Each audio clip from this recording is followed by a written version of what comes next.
ada jemaah kita ni.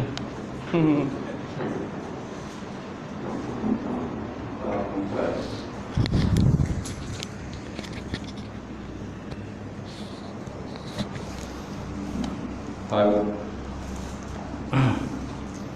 Kita punya malam ni membaca kitab Al-Fatihah. A'udzubillahi minasyaitonir rajim. Bismillahirrahmanirrahim. Alhamdulillahirabbil alamin, arrahmanir rahim, maliki yaumiddin. Iyyaka na'budu wa iyyaka nasta'in. Ihdinas siratal mustaqim. Siratal ladzina an'amta 'alaihim ghairil maghdubi 'alaihim waladdallin. Amin. Assalamualaikum warahmatullahi taala wabarakatuh. Alhamdulillah nahmaduhu wa nasta'in wa nastahdi wa na'udzu billahi min syururi anfusina wa min sayyiati a'malina. May yahdihillahu fala mudilla lahu wa may yudlil fala hadiya lahu. Asyhadu an la ilaha illallah wahdahu la syarika lahu wa asyhadu anna Muhammadan 'abduhu wa rasuluh. Allahumma salli wa sallim ala sayyidina wa nabiyina wa maulana Muhammad imamil muttaqin wa qaidatul mujahidin wa ala alihi wa sahbihi ajma'in. Amma ba'd. Inna asraqal hadis kitabullah wa khairul hadi hadi Muhammad sallallahu alaihi wasallam wa syarrul umuri muhdatsatuha wa kullu muhdatsatin bid'ah wa kullu bid'atin dhalalah wa kullu dhalalatin finnar. Allah Subhanahu wa taala fi kitabil azim wa a'udzu billahi minasyaitonir rajim. Bismillahirrahmanirrahim. Ya ayyuhalladzina amanu taqullaha wa tanzur nafsun ma qaddamat lighad wattaqullaha innallaha khabirum bima ta'malun. Sadaqallahul azim. Maksudnya, wahai orang-orang yang beriman, takwa kamu kepada Allah Subhanahu wa taala dan perhatikanlah terhadap apa yang kamu persiapkan ataupun persediakan untuk hari akhirat. Dan bertakwalah kamu kepada Allah Subhanahu wa taala, sesungguhnya Allah Subhanahu wa taala itu Maha meliputi di atas apa yang kamu kerjakan. Alhamdulillah. Yang matil Fatih atau imam kita, terlupa juga tahlilan, kemudian datang puasa surau muslimin yang dimata Allah. Muslimin ya, muslimat tak ada. Muslimin sahaja, yang muslimat tak ada. Alhamdulillah, kita bersyukur kepada Allah Ta'ala kerana Allah Ta'ala mengizinkan pertemuan kita, perjumpaan kita yang tidak dirancang pada malam ini. Sebenarnya kelas kita tak ada, tapi sebabkan saya salah membaca mesej, saya pun datang tengok orang tak ada. Orang tak ada. Ustaz Hafiz pula beritahu sepatutnya ustaz lain. Ustaz lain. Tapi ustaz lain tu pun tak datang. Orang pun tak datang. Okey. Jadi kita anggaplah kehadiran kita ni sebanyak 30 orang. 30 orang ataupun 8 hari lah. Itu program kita. Sampai itu para malaikat pun merhatikanlah dan memohon keampunan kepada orang yang dalam pengajian ilmu kita malam, insya-Allah. Baik. Jadi malam ni kita sambung pembahasan bab tawakal kan? Betul kan? Tawakal. Bab yang ketujuh pada menyatakan tawakal ataupun penyerahan diri kepada Allah Subhanahu wa taala. Kita sampai mana tu? Surat 215 Jawi. Jawi. Tauhid melakukan pekerjaan. Okey. Dan ketahui olehmu. Lepas itu kan? Baik. Baik, itu kita dah tinjau secara serius berkenaan dengan tawakal. Kemudian ayat Al-Quran yang ada kaitan dengan tawakal. Seperti firman Allah Ta'ala, wa 'alallahi fatawakkalu in kuntum mu'minin. Wa 'alallahi fatawakkalu in kuntum mu'minin. Dan ke atas Allah Ta'ala itu maka naklah kamu bertawakal jikalau kamu termasuk dalam kumpulan orang-orang yang beriman kepada Allah. Itu satu. Yang kedua, wa 'alallahi falyatawakkalul mutawakkilun. Wa 'alallahi falyatawakkalul mutawakkilun. Dan ke atas Allah Ta'ala itu maka naklah bertawakal oleh segala ataupun sekalian orang-orang yang bertawakal. Kemudian yang ketiga, wa may yatawakkal 'ala Allah fa huwa hasbuh. fahuwa hasbuh. Maksudnya barang siapa bertawakal ke atas Allah Subhanahu Wa Taala, bahawa maka dianya Allah Taala itu yang memadai dengan balasan terhadap apa yang dikerjakan ataupun apa yang ditawakalkan. Dan Allah Taala juga menyebut alaihissallahu bikafin abdah. Alaihissallahu bikafin abdah. Adakah tiada Allah Ta'ala itu memadu akan hambanya, bahkan menolak ia daripada hambanya akan segala perkara-perkara kejahatan. Ini ada 4 ayat lah yang ada kaitan dengan tawakal. Asal mana tawakal ialah menyerah diri kepada Allah. Menyerah diri kepada Allah. Faiza azamta fatawakkal ala Allah. Apabila kamu telah berazam, apabila kamu telah bercita-cita, maka bertawakallah kepada Allah Subhanahu Wa Taala. Cuma dalam konteks bertawakal ni mesti ada usaha dan ikhtiar. Mesti ada usaha dan ikhtiar, barulah kita bertawakal kepada Allah. Nabi SAW pernah menegur seorang lelaki, yang mana lelaki itu tidak menambat akan unta dia. Dia letak satu unta satu tempat, tapi dia tak tambat unta tu. Maka Nabi SAW berkata, naklah kamu tambat unta itu dan bertawakallah kepada Allah Ta'ala. Itu kalau seandainya unta tu jenis yang ialah unta yang, unta pun macam-macam jenis. Ada unta jinak, unta tak jinak. Kalau unta jinak tak payah tambat pun tak apa. Ini unta yang tak pasti sama ada jinak pun tak jinak. Apalagi kalau unta tak jinak, unta liar ataupun unta yang baru dijinakkan, kemungkinan besar mungkin dia akan nampak dia punya pasangan dia, mungkin dia akan lari kan, kerana dia tertarik dengan pasangan dia. Kalau unta tu unta jantan, tiba-tiba lalu unta betina, kau tak dikojai kan unta betina tu, mesti dikojai unta betina tu. Walaupun unta tu ialah mungkin dia jinak, unta tu jinak, ataupun mungkin unta separuh jinak. Bila nampak pasangan dia, mungkin dia akan ikutlah, dia follow lah. Sebabnya unta tu naklah ditambat, kata Rasulullah sallallahu alaihi wasallam. Tapi kalau seandainya unta ataupun binatang-binatang lain kita pelihara tu memang binatang tu jinak, kita tak tambat pun tak apa. Kucing, kan kita biasa pelihara kucing kan. Kucing berapa nak tambat? Kalau di kucing jinak kan, dan memang kita sentiasa belai dia, kita bagi dia makan, kita bagi dia minum, tahu tak? Jadi tak tambat pun tak apa. Dia keluar pada rumah kita kan, balik dia balik. Dia lapar dia balik kan. Tak ada dia nak pergi mana-mana dah. Kenapa? Kerana dia tahu dia bergantung makanan dengan tuan dia. Dia nak cari sendiri mungkin dia tak pandai. Mungkin dia dapat makanan mungkin tak banyak. Tapi bila dia balik rumah tuan dia bagi makan macam-macam. Konyanglah perut dia. Jadi kalau dia keluar rumah pun, dia keluar rumah sekejap je. Lepas tu balik. Kenapa? Kerana jinak. Malahan binatang-binatang lain pun ada juga yang jinak. Malahan kita tengok dalam YouTube pun ada binatang macam binatang buas, singa kan. Singa, harimau, ada yang jinak. Ada yang jinak. Mana dia dibela daripada kecil lagi. Dibela daripada kecil. Kemudian bila dah besar, kalau dia lepaskan, dia akan kembali semula pada tuan dia. Dia kenal dia punya tuan dia. Ada tahu tuan dia akan koja tuan dia tak? Sila kelebihan Allah Ta'ala bagi kan kepada seorang saja. Baik. Baik, tersambung. Dan kalau maksudnya segala rukun bagi tawakal itu ada 3. Pertama tauhid. Kedua kelakuan. Kelakuan macam mana? Kita tengok. Yang ketiga pekerjaan.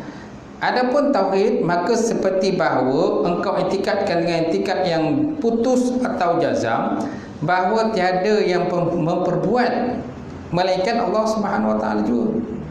Ketunggalannya Allah. Tiada yang menyekutukan baginya Allah. Baginya kerajaan dan puji, dan ia sangat kuasa atas tiap sesuatu. Dan inilah tauhid asal bagi tawakal. Ini tauhid asal bagi tawakal. Semaknanya kalau kita nak tawakal kepada Allah, mesti ada tauhid. Kita nak serah diri itu pada siapa? Kita nak serah diri pada siapa? Kalau orang yang tidak beriman kepada Allah, dia serahkan dirinya kepada patung berhala, benda yang disembah, patung berhala, bukit, kan, kayu, gunung ganang, batu dan sebagainya, kan. Diserahkan dirinya, mengabdikan dirinya kepada patung itu, kan, benda yang disembah. Tapi kita lain, kan. Kalau orang kafir, mereka pun ada juga tingkatan tawakal bagi mereka. Kita pun ada juga tingkatan tawakal kita. Berbeza, tapi bezalah tawakal kita dengan tawakal orang kafir. Tawakal kita itu kita menyerahkan diri kepada Tuhan yang wajib wujud, Tuhan yang wajib wujud, Tuhan yang wajib disembah, Tuhan yang laisa kamitslihi syai'un wa huwas samiul alim, Tuhan yang tidak ada satu pun yang boleh diserupakan dengan zat Allah Subhanahu wa taala. Itu Tuhan yang kita nak tawakal dan nak serahkan diri. Berlainan dengan orang yang tidak beriman kepada Allah taala.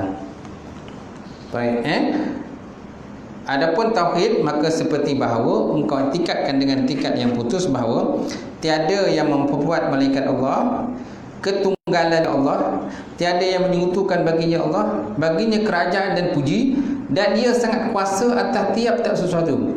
Dan inilah dia tauhid asal bagi tawakal. Asal bagi tawakal. So mana akidah? Akidah.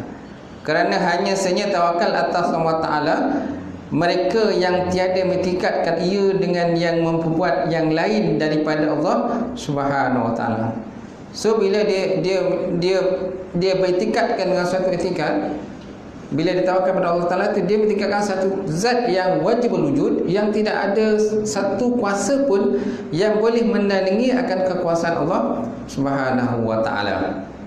Okay? Mana diserahkan dirinya bulat-bulat kepada Allah Subhanahu wa taala. Kan, wala haula wala quwata illa billahil alim azim, kan biasa disebut, kan. Bila pergi keluar mana-mana, kita keluar mana-mana, kita pergi pekan ke, kita pergi musafir mana-mana, kita meninggalkan rumah kita. Bila kita tinggalkan rumah kita, apa perasaan kita bila kita tinggal ke rumah kita? Mestilah, tentulah kita menyerahkan urusan penjagaan rumah kita itu kepada Allah Subhanahu wa taala.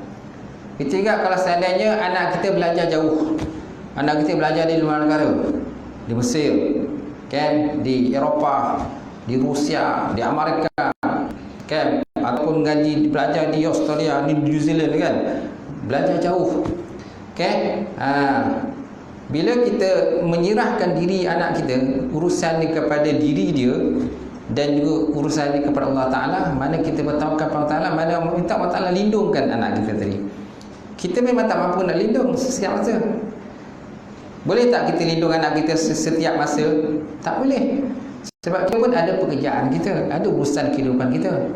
Takkan kita nak, orang kata, nak ikut dia buntut anak kita ke mana dia pergi. Tak boleh, kan? Tak boleh. Kalau macam tu, semua kerja tak siap. Jadi bila kita menyerahkan urusan anak kita itu kepada Allah Ta'ala, so Allah Ta'ala menjaga anak kita. InsyaAllah anak kita itu sentiasa dipelihara oleh Allah Subhanahu Wa Ta'ala. Kalau ditakdirkan dia meninggal dunia, mati, memang dah ditakdirkan matilah. Apalagi kalau dia mati dalam menuntut ilmu, itu adalah satu kematian yang baik, yang bagus. Semua di kalangan pada kita kena naklah kita bersabarlah, sabar di atas apa yang berlaku. Tak? Gitu. Baik. Kemudian adapun rukun yang kedua. Tadi rukun pertama tauhid. Rukun yang kedua iaitu kelakuan hati. Maka percaya hati engkau dengan Allah Subhanahu Wa Taala dan diam ia dengan menyerahkan segala pekerjaan kepada Allah, dan tiada berpaling ia kepada yang lain daripada Allah Ta'ala sama sekali. Bermula misalnya mereka yang berwakil menjawab dakwa di hadapan qadi akan lawyer ni peguam lah, peguam yang sangat kasih ia dengan dia, lagi sangat pintar akan undang-undang, lagi sangat pintar undang-undang. Ini yang kedua, ini rukun kedua lah, iaitulah kelakuan hati.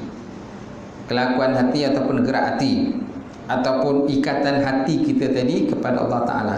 Yang pertama ni tauhid, yang kedua ni kelakuan hati.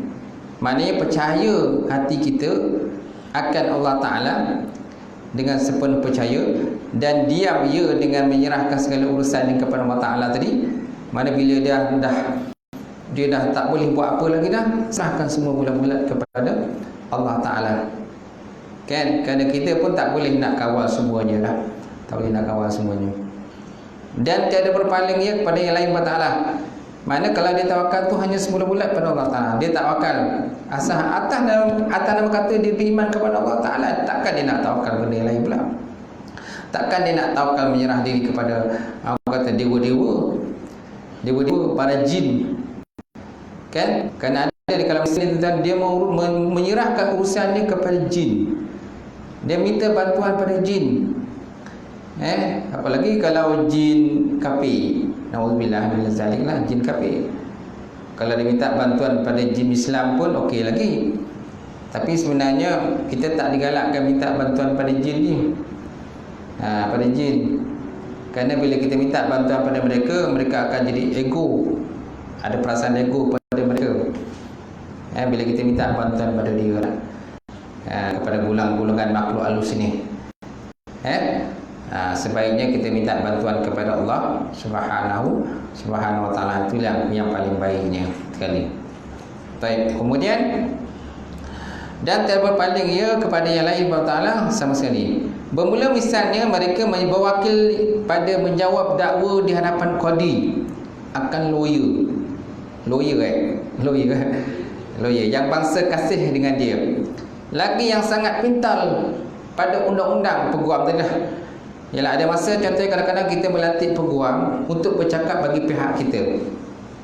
Okay? Bila kita melantik seorang peguam, kan, menjawab bagi pihak kita di mahkamah, kita menyerahkan diri bulat-bulat pada dia, pada lawyer tadi kan. Biar dia yang menjawab, biar dia yang berhujah, biar dia yang bercakap. Itulah ibaratnya lah. Ibaratnya perbandingannya, kan, bila kita bertawakal kepada Allah Ta'ala ini. Maknanya kita menyerahkan diri bulat-bulat kepada Allah dan yakin dengan janji dia, dan yakin dengan janji kemenangan kepada Allah Ta'ala. Bila kita melantik lawyer ataupun peguam untuk berhujah bagi pihak kita, jadi kita menanamkan satu keyakinan yang tinggi pada dia.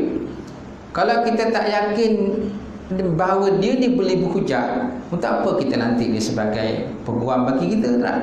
Peguam bagi pihak kita. Okay? Lainlah kalau peguam tu mungkin peguam baru dilantik, baru dapat jawatan peguam. Tu mungkinlah kita pun tak yakin ke tak yakin nak lantik dia sebagai peguam kita. Tapi kalau peguam memang dah famous dah, memang dah lama dah. Biasanya kalau kes mahkamah biasa dia menang, betul tak? Biasa menang. Bila berhujah dia biasa menang. Okay? Kalau kita lantik orang macam tu tuan-tuan sebagai peguam kita, jadi tahap keyakinan kita tu tinggi pada dia lah, bahawa kita menang dalam perdebatan itu di mahkamah itu. Tapi kalau peguam-peguam yang kata baru lantik ni, dia tak faham sangat lah dalam bab hujah ni, kurang mahir lagi, kurang petah lagi, itu tak? Kemungkinan kita pun 50-50 lah, 50-50. Nasib-nasib lah kita. Kalau menang lah, kalau kalah. Betul tak? Kemudian bila nak berhujah mahkamah pun tuan-tuan, kita mesti adakan fakta yang betul, fakta yang banyak. Fakta yang betul dan fakta yang banyak, bahan-bahan yang banyak untuk berhujah. Kalau lawyer dilantik tadi, peguam kita lantik tu, dia tak banyak dia punya bahan dia. Bahan tak banyak. Hujah dia tak kuat. Kan, maklumat atau fakta dia kurang. So macam mana dia nak berhujah, nak berwakil bagi pihak kita?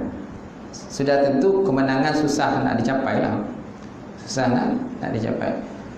Gitu. Okay? Maknanya dalam bab kedua ni, rukun kedua ni, kelakuan hati kita, makna penyerahan diri kita tu kepada wakil kita dalam berdebat ataupun hujah untuk membela diri kita di mahkamah. Baik, maka bahawasanya yang berwakil itu diam, ia di rumahnya. Contohnya orang yang berwakil diam kat rumah. Yang berhujah di mahkamah tu siapa? Peguam saja. Yang wakil, yang berwakil kat rumah ni duduk diam je. Dan dia yakin dia boleh menang. Dia yakin dia boleh menang. Okay? Diam di rumah saja, goyang kaki kan, rehat-rehat macam tu, makan-makan. Dia tak perlu hadir ke mahkamah, dia kata. Peguam dah ada, peguam. Mana dia menyerahkan diri kepada peguam lah. Dan senang hatinya tiada berfikir ia akan pekerjaan dakwah itu. Dan tiada minta tolong ia akan orang lain daripada lawyer yang tersebut. Kerana mengetahui ia akan bahawasanya lawyer atau peguam itu menolak daripadanya akan tuhmah. Menolak akan daripadanya akan tuhmah dan menaikkan segala tujuannya dan melawan akan dia oleh orang lain. Semaknanya orang lain tak mampu nak berhujah dengan peguam tadi. Kerana kepintaran dia, kepetahan dia, kan, pandai dia boleh-boleh ke tak? Dia boleh-boleh lah. Okay? Hujah dengan betul. Okay? Maka demikian juga jika engkau mengenal akan Allah Subhanahu wa ta'ala. Kita kenal Allah Ta'ala, kita menyerahkan segala urusan kita kepada Allah Subhanahu wa ta'ala. Dan mengetahui engkau akan bahawasanya Allah Ta'ala itu sangat kasih sayang akan hamba-Nya, lagi sangat kuasa, lagi sangat kaya, lagi yang menjamin dia akan rezeki engkau. Maka tak dapat tiada bahawa engkau berserah engkau akan Allah Ta'ala pada pekerjaan rezeki engkau dan lainnya, dan tiada memandang engkau akan yang lain daripadanya Allah, kerana kelakuan kerana yang lain daripadanya itu lemah dan berhajat.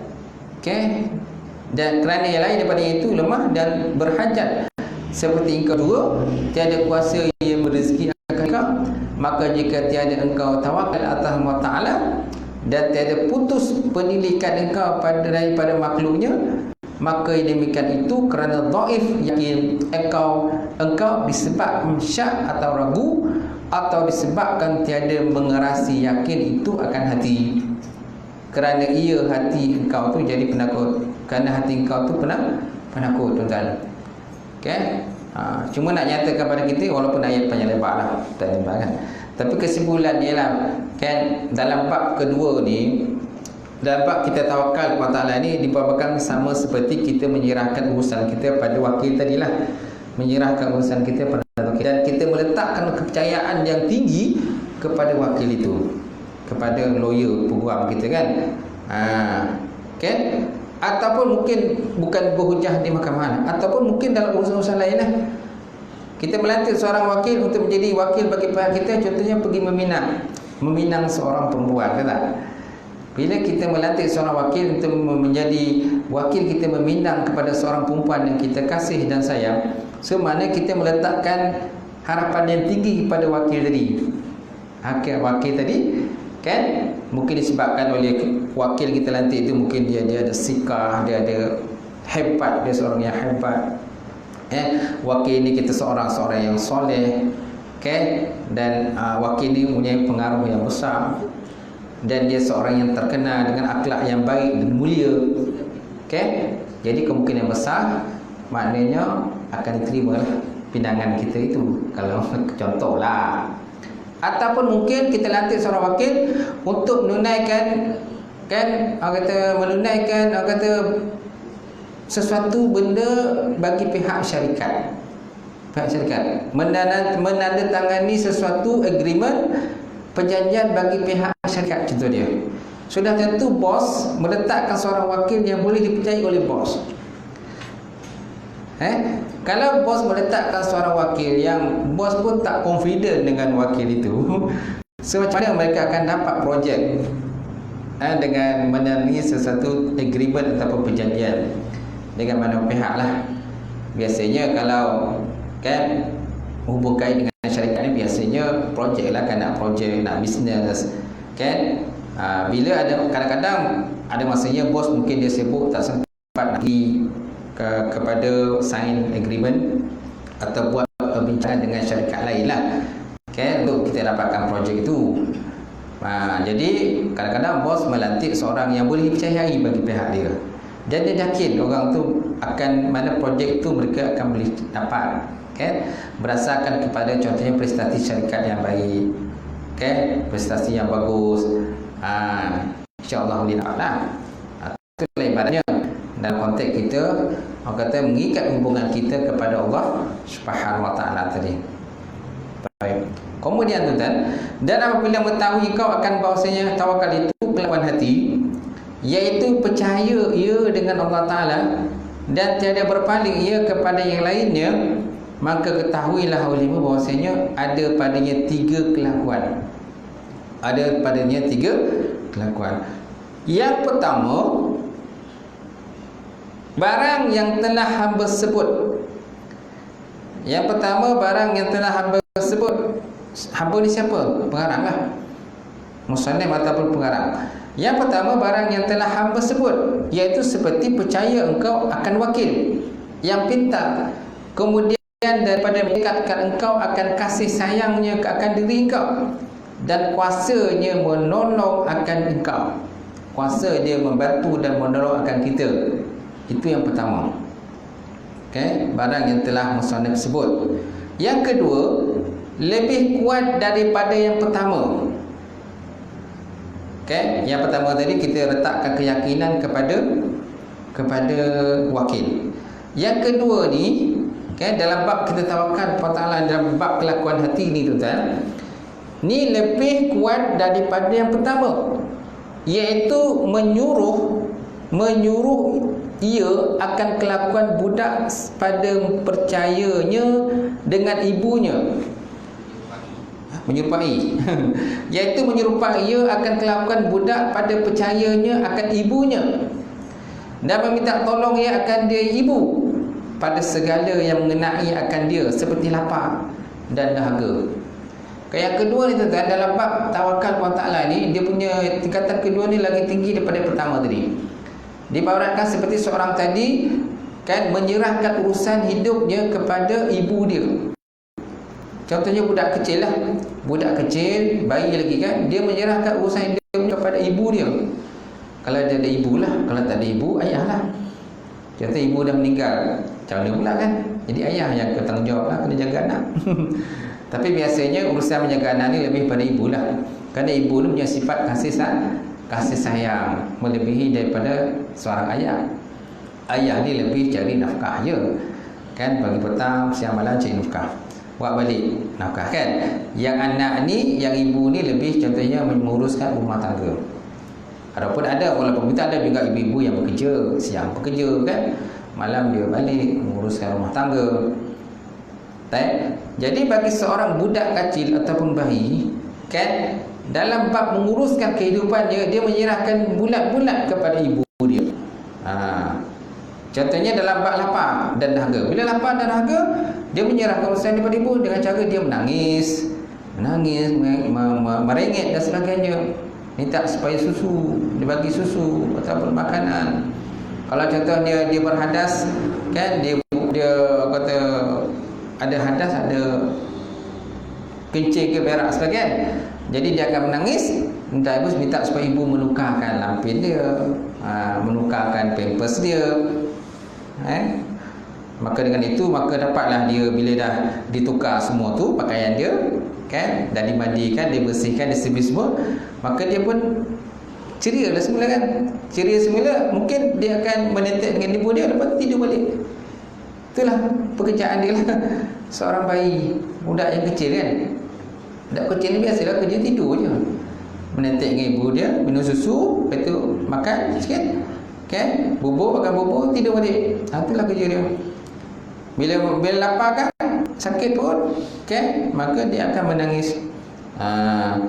Kerana percaya ia akan kasih sayang ibunya akan dia. Dan kelakuan yang kedua ini tiada dapat ia dengan usaha dan dengan berfikir, bersalahan kelakuan yang pertama. Jadi kelakuan yang kedua ni tiada dapat ia dengan usaha dan tidak perlu berfikir. Kerana bayi ni, tahap bayi ni tu nak fikir apa? Bayi dia tak ada apa nak fikir dah. Dia kalau lapar dia menangis je lah. Atau tak? Nangis, mohon minta pada ibu dia supaya dia bagikan susu. Baik, ini tingkatan tawakal yang kedua. Yang ketiga, lebih tinggi daripada yang kedua. Ini lagi tinggi pula, tingkatan aliyun. Ali, tinggi. Iaitu bahawa adalah tawakal itu pada sisi Allah Ta'ala seperti orang yang sudah mati di hadapan tukang memandikan mayat. Ini perumpamaan seperti orang mati di hadapan tukang memandikan mayat, tukang mandikan jenazah. Atau seperti budak di hadapan ibunya, mengetahui ia akan bahasanya ibunya menuntut akan dia sekalipun tiada ia menangis, dan bahasanya ibu dia mendukung akan dia sekalipun tiada bergantung ia di tepi kain dia. Sekalipun budak tadi dia tak bergantung pada ibu tepi kain, tapi ibu dia tetap nakkan anak tadi, pegang anak dia, dukung anak dia. Ini penyerahan diri yang lebih tinggilah berbanding dengan yang kedua. Dan bahasanya ibunya menyusukan akan dia sekalipun tiada meminta akan dia. Sekalipun budak tadi tak menangis pun, ataupun mengengek sesikit je lah, tetapi ibu ni tetap bagi susu pada anak dia. Tetap bagi susu pada anak dia, ataupun makanan lain lah, bubur. Budak-budak ni apa benda dia makan? Dia tak boleh makan benda yang keras-keras kan? Benda yang lembut je dia boleh makan. Itu. Adapun rukun yang ketiga, maka pekerjaan. Habis dah? Habis kan? Yang ketiga tadi kan? Semana yang ketiga ni lebih tinggi daripada yang kedua, bahawa ada seperti tawakal itu pada sementara seperti orang yang sudah mati di depan tukang mandikan mayat. Kan? Kita tengoklah kalau seorang sesuatu jenazah ataupun seseorang yang telah meninggal dunia, okey, siapa yang menguruskan kehidupan dia? Siapa yang menguruskan jenazah tadi? Sudah tentu orang yang masih hidup. Okey, selagi mana orang masih hidup tidak menguruskan dia, maka terlantarlah jenazah itu kat situ. Kemungkinan orang kata berjam-jam lah. Kalau tak ada sana, tidak ada orang yang menguruskan jenazah tadi. Kalau tak berjam-jam mungkin 1 hari. Kalau tak 1 hari mungkin jadi 2 hari. Kalau tak jadi mungkin jadi 3 hari. Dan kemungkinan akan berulat pula. Okay? Mengeluarkan bau busuk. Alasannya jenazah itu tidak diuruskan oleh orang yang masih hidup. Jadi sifat jenazah tadi, kan, bila dia bergantung kepada orang masih hidup, itu merupakan seperti seorang tadi mempunyai tawakal yang sangat tinggi berbanding dengan tawakal yang peringkat yang kedua dan yang pertama. Okey, selagi mana tidak ada orang hidup menguruskan dia, selagi itulah dia akan terlantar kat situ. Okey, jadi orang yang hidup ni lah kata yang patut payah kena menguruskan jenazah tadi. Okey, dengan cara kita menguruskan, dengan mandikan dia, kan, kapankan dia, lepas tu sembahyangkan jenazah, doakan untuk dia, buatkan tahlil tak?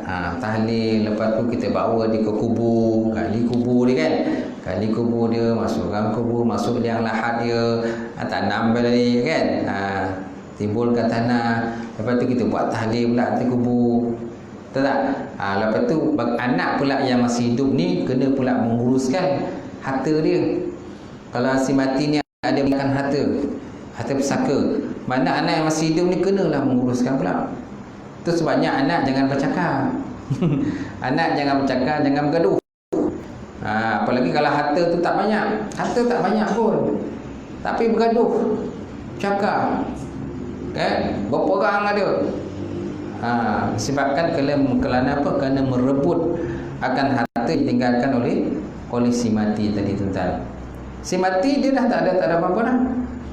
Dia hanya bergantung pada orang masih hidup. Dia orang masih hidup ni lah, anak-anak kalau masih ada, anak-anak tu mendoakanlah pada dia, pada si mati yang telah meninggal tadi. Itu sebabnya Nabi SAW bersabda, kullu ibn Adam in qata amaluhu. Setiap anak Adam itu terputus amalannya, kecuali bila dia mati, kecuali 3 perkara lah. Kalau nak mati, iza mata ibn Adam in qata amaluhu, bila mati anak Adam maka terputus amalannya kecuali 3 perkara. Yang pertama, anak yang soleh yang mendoakan bagi dia, waladun soleh yad'u lahu.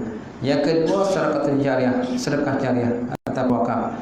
Yang ketiga, ilmun yuntafa'u bih, ataupun yang ketiga itu ilmu yang bermanfaat yang diajarkan kepada orang lain. Semana si mati ini menyerahkan urusannya kepada orang yang masih hidup. Kalau orang masih hidup tak nak uruskan dia, Macam itulah keadaannya sampai bila-bila. Membusuk kan? Membusuk. Dan tengoklah tuan-tuan, bila kadang-kadang kita ada terdengar kan? Terdengar contohnya orang tu mati kan, dah berbusuk dalam rumah tu. Orang soalan semua tak tahu. Dia mati seorang diri dalam rumah kan? Ada? Mati seorang diri dalam rumah. Rumah pula terkunci kan? Dia ada jenazah dalam tu. Macam mana kita boleh tahu? Bila kita lalu situ, orang lalu situ ada bau busuk. Masing-masing cari kat mana bau busuk ni? Ada bangkai binatang ke kan? Rupanya ada orang mati dalam rumah tu tuan-tuan. Kita minta kita janganlah mati macam tu tuan-tuan. Biarlah waktu kita mati itu anak-anak kita tahu kan, ada di samping kita lah. Waktu kita mati, isteri kita ada di samping kita apabila kita mati. Baik, kemudian adapun rukun yang ketiga, maka pekerjaan. Sungguhnya telah menyangka orang bodoh bahawasanya syarat tawakal itu meninggalkan usaha. Sungguhnya telah menyangka orang yang bodoh atau orang jahil bahawasanya syarat tawakal itu meninggalkan usaha dan meninggalkan berubat dan menyerahkan diri kepada bagi yang membinasakannya. Maka demikian itu adalah hukumnya salah ataupun batil. Kerana demikian itu dilarang pada syarak. Dan tawakal itu disuruh oleh syarak. Okey. Jadi syarak melarang kita tidak ada buat usaha apa-apa. Paling tidak pun doa kan. Doa pun masuk usaha lah. Contohlah kadang-kadang kita mungkin semua usaha kita dah buat. Okey. Yang masih belum doa aja. Doa yang belum buat lagi. Kena doa kepada Allah Subhanahu wa taala tuan-tuan. Okey. So doa pun penting. Sampai gitu kita selalu sebut insya-Allah. Insya-Allah. Kan dengan izin Allah Subhanahu wa taala. Jika Allah Taala menghendaki insya-Allah akan berjayalah. Insya-Allah. Sebabnya apa saja pekerjaan kita buat tuan-tuan, naklah kita selalu sebut insya-Allah. Jika Allah Ta'ala kehendaki, maka benda tu jadilah, berjayalah apa yang kita dah usahakan. Baik, dan tawakal ini disuruh isyarat. Telah berfirman Allah Subhanahu Wa Ta'ala, laha ma kasabat wa 'alaiha ma iktasabat. Laha ma kasabat, baginya apa yang telah engkau usahakan, wa 'alaiha, dan atasnya perempuan, ma iktasabat, apa yang telah engkau usahakan. Artinya seorang itu balasan dan pahala barang usaha akan dia daripada segala pekerjaan dia, dan atasnya dosa barang yang dosa ia akan dia daripada bab-bab kejahatan. Semua kalau dia usaha dalam bab jahat, dapatlah dosa. Kalau dia usaha dalam bab baik, dapatlah pahala. Dapatlah pahala. Tak salah kalau kita mohon pahala, kan?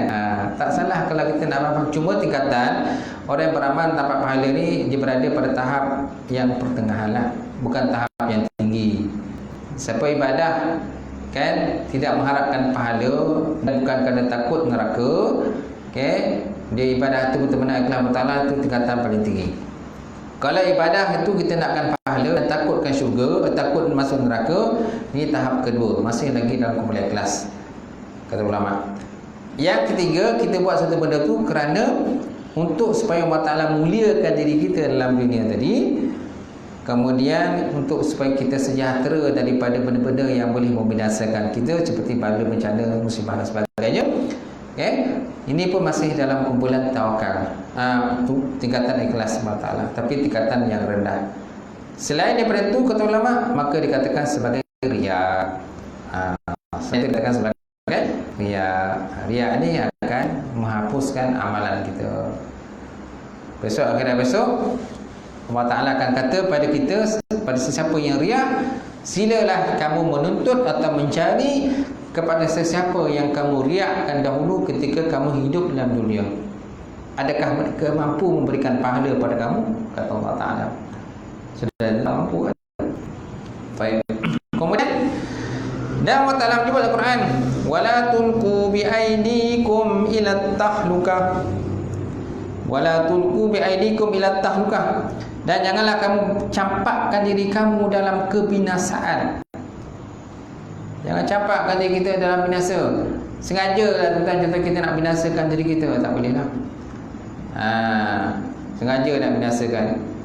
Okay? Contohnya sengaja isap dadah, sengaja isap ganja, sengaja jual dadah, jual heroin kan. Ini semua memang kata Encik Nahas lah. Sekali dua mungkin boleh terlepas daripada pihak berkuasa. Kali ketiga keempat mungkin tak lepas lah. Akhirnya akan dapat tertangkap juga kan. Bila kita tangkap kan, sampai kesalahan boleh silap, boleh hukum gantung ke tak? Gantung. Wala tulqu bi aidikum ila tahlukah. Jangan kamu campakkan diri kamu dalam kebinasaan. Okey. Nak kaya macam-macam cara boleh kaya. Yang penting usaha kan. Tapi ada orang mengambil jalan pintas untuk kaya. Jual dadah, jual heroin, jual ganja. Kan? Satu paket pun kadang-kadang kecil je paket, harga RM50. Kan kaya kan, cepat kaya kan. Satu paket RM50. Tahu tak? Ataupun satu paket mungkin RM100. Okay? Kalau dapat jual dalam 10 paket, usahanya kecil itu 10 paket, dah dapat RM1,000. Cepat kaya Ustaz kata. Cepat kaya tu tak? Benda kecil tapi boleh kaya dengan cepat. Siapa yang tak nak? Tu yang banyak mengambil jalan pintas tu, kerana nak kaya. Nak kaya cepat, hari ni jual benda-benda haram. Jual senjata api. Okay? Ataupun seludup contohnya parti. Pendatang-pendatang haram ni diseludup orang masuk ke Malaysia. Seorang pendatang haram mungkin dia boleh cas contohnya RM5,000. Saya boleh bawa masuk kamu ke Malaysia, tapi kau bayar aku contohnya RM5,000. Kan kalau seorang parti, kalau kena contohnya 10 orang, darab dengan RM5,000 lah, dah berapa dapat? Kalau contohnya kalau dapat 20 orang parti, satu booth 20 orang. Okey, banyaklah dapat tu yang kaya cepat. Walatul bi aidikum ila tahlukah. Jangan kamu campakkan diri kamu dalam kebinasaan. Banyak orang mengambil jalan pintas begitu, kerana nak kaya cepat, nak duit banyak, nak senang lenang dan sebagainya. Baik, kemudian, dan janganlah mencipta oleh kamu akan diri kamu dengan kebinasaan. Dan sabda Nabi SAW sekali lagi, tadawu ibadallah, fa inna Allah Ta'ala lam yadah da'an illa wa ta'alahu dawa'an ghairu da'in wahidin al-harami hagulung al-harami. Maksudnya, berubat oleh kamu hai sekalian hamba Allah. Dawu ibadallah, dawu mana berubat. Fa inna Allah Ta'ala lam yadah da'an illa wa ta'alahu da'. Allah Ta'ala itu tiada menghantar ia akan penyakit, melainkan menghantar dia baginya ubat. Okay. Allah Ta'ala tidak menghantar satu penyakit, melainkan didatangkan baginya ubat untuk merawat penyakit tadi. Melainkan satu penyakit, iaitulah tua. Penyakit tua ataupun mungkin mati, ila sam, kecuali matilah. Kalau mati itu memang tak ada ubat lah. Kalau mati tak ada ubatnya. Tapi ada juga betul orang yang dah mati hidup semula. Ada juga. Dah mati hidup balik. Dia memang jantung terhenti, jantung dah terhenti dah. Tapi tak macam mana, tiba-tiba datang balik jantung dia, hidup balik semula. Maka dia pun ceritalah berada di alam berada di alam kematian tadi. Ada yang cerita jumpa malaikat maut lah, macam-macam lah. Kan? Lepas tu, kalau sebelum tu dia jenis orang yang dogi. Bila dia dah tiba-tiba dimatikan, kan, contohnya dalam masa 3-4 jam tiba-tiba hidup semula, dia ceritakan pengalaman dia waktu mati tadi. Lepas tu kita pun insaf, dan dia pun dah berubah lah. Kalau sebelum dia jahat jadi baik. Tapi jarang jumpa begitu, jarang lah jumpa orang mati kan hidup semula. Tapi ada yang berlaku begitu. Tak mustahil dengan Allah Ta'ala, tak mustahil. Sama lah macam kisah Ashabul Kahfi tu. Ashabul Kahfi ditidurkan selama 300 tahun. Ashabul Kahfi kan surah Kahfi tu. Sebanyak berapa orang tu? Ada berapa orang semua? Dia tidur kan, bersama menganjing kan, selama 300 tahun. Masya-Allah tuan-tuan. Sehingga kan waktu mereka tidur tu, ditidurkan tu, waktu tu kata penuh dengan zaman fitnah. Zaman fitnah, raja masa tu zalim. Kemudian bila mereka dimatikan dan hidupkan semula, selepas 3 tahun kan mereka dapati dah berubah dah. Raja zalim dah. Kan orang yang dulu mereka jumpa dah tak ada dah. Dah diganti dengan orang lain. Raja yang lain, yang raja yang adil pula. Sehingga kan bila mereka bawa duit, mereka tu pergi ke pasar nak beli, semua pun terkejut dan tersengang. Tak pernah tengok duit tu. Zaman telah pun berubah 300 tahun. Dahsyat. Okay? Begitu juga yang berlaku pada kata Nabi Uzair. Nabi Uzair kan dimatikan ataupun ditidurkan selama 100 tahun.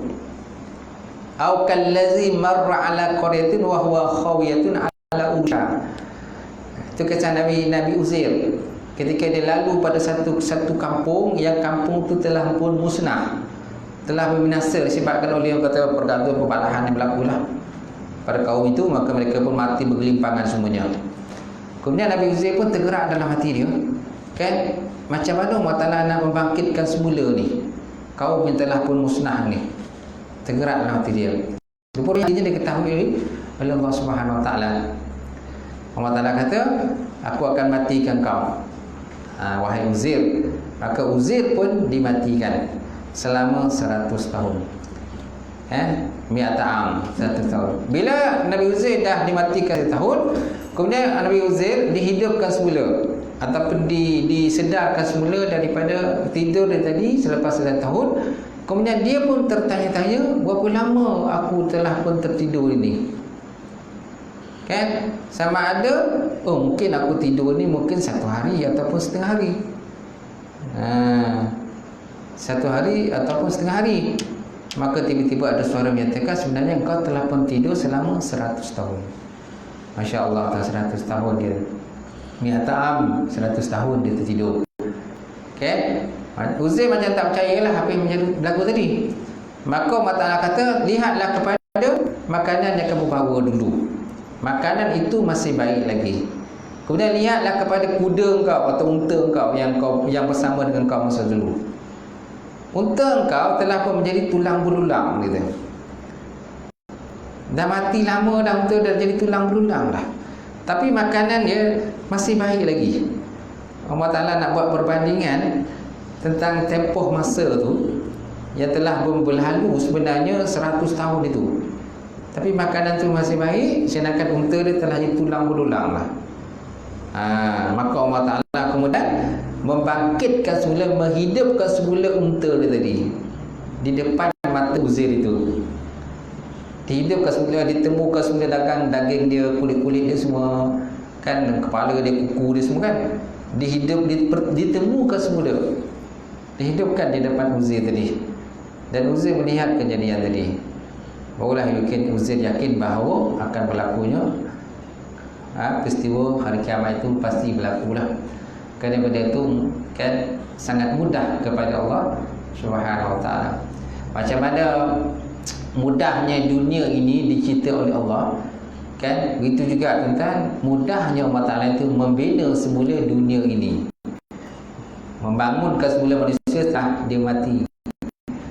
Berapa puluh tahun yang mati dah, hidupkan semula. Mudah ni mudah bagi Allah Subhanahu Wa Ta'ala. Allahu Akbar, subhanallah. Lepas itu kan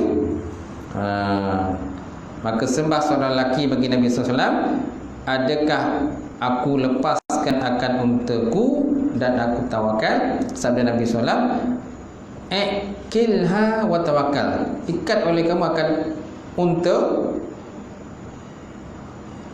ikat oleh kamu akan lutut unta engkau dengan tali, dan kau berserah diri kepada Allah Subhanahu Wa Ta'ala. Macam tadilah. Kemudian daripada selesai bicara, sikit lagi habis kan. Kemudian daripada selesai membicarakan tawakal, memulai hamba membicarakan akan kasih Kerana adalah tawakal itu sebab bagi kasih kepada Allah Ta'ala akan barang yang bersifat dengan dia. Kerana firman Allah Ta'ala, innallaha yuhibbul mutawakkilin, sesungguhnya Allah Ta'ala itu cinta kepada orang yang bertawakal kepada Allah Ta'ala. Habis tu dan wallahu a'lam bissawab wa ilaihi marji'ul ma'ad. Okey, cukup.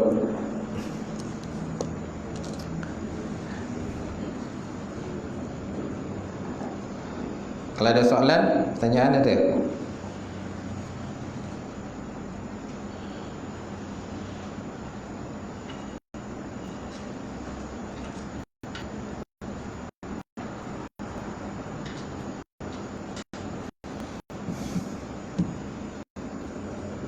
Tak ada? Tak ada. Bismillahirrahmanirrahim. Alhamdulillah wassalatu wassalamu ala rasulillah ajmain. Allahumma zidna ilman nafi'a wa yaqina as-sadiqa wa taqabbal rizqan halalan barakatan katsira wa sayyidina fataya alimna wa lana qulubana bi nuri ma'rifatika wa ta'arifin. Allahumma fakina bidin Allahumma fakina bidin Allahumma jma'na hadza jam'an marhuma wa tafarrana bi ba'atika wal ma'suma. Rabbana ta'ambilna wa baina qawmina bil haqq wa anta fatihin. Rabbana faghfir lana dhunubana wa kaffirna sayyi'atina wa tawaffana ma'al abrar. Rabbana atina fid dunya hasanah wa fil akhirati hasanah wa qina adzabannar. Subhana rabbika rabbil izzati amma yasifun wa salamun alal mursalin. Taqabbalallahu minkum wa minkum taqabbal ya karim. Selesai juga.